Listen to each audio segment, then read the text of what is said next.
Yung low pressure area na minomonitor natin ay nasa loob na ng ating area of responsibility. Huling namataan yung sentro nito sa layong 715 kilometers silangan ng Hinatuan, Surigao del Sur. Tumataas na din yung possibility nito na ma-develop at maging isang ganap na bagyo within 24 hours. So, posible po mamayang gabi or bukas ay ma-develop na ito at maging isang ganap na tropical depression na bibigyan natin ng local name na verbena. Sa track po nito, nakikita natin generally magiging west-northwestward yung pagkilos nito.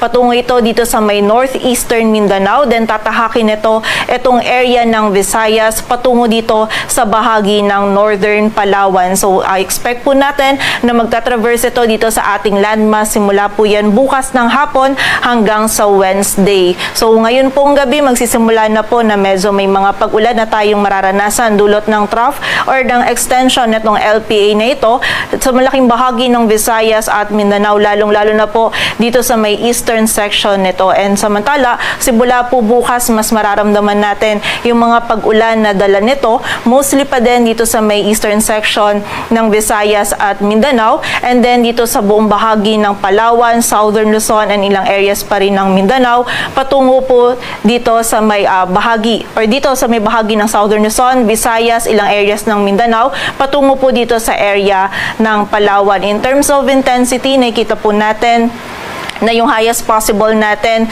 habang tinatahak nito itong kalupaan ay either tropical depression or tropical storm. Ngunit kailangan pa rin po nating bantayan yung mga pag-ulan na dala ng weather disturbance na ito sa malaking bahagi ng Southern Luzon, Visayas at Mindanao. Simula po yan ngayong gabi hanggang sa Wednesday. And bukod po dito sa low pressure area nito, yung shear line patuloy ding nagdudulot ng mga pag-ulan, lalong-lalo na sa eastern section ng Northern at Central Luzon, maging dito din po sa Metro Manila, maging sa Calabarzon at ilang bahagi pa po ng dito din, lalong-lalo na sa may ilang bahagi pa ng Bicol region. And bukod din po dito, yung amihan nagdudulot din ng mga pag-ulan for the rest of Central and Northern Luzon. So pagtuloy pong pag-iingat para sa ating mga kababayan sa posibilidad ng mga pagbaha at pagguho ng lupa.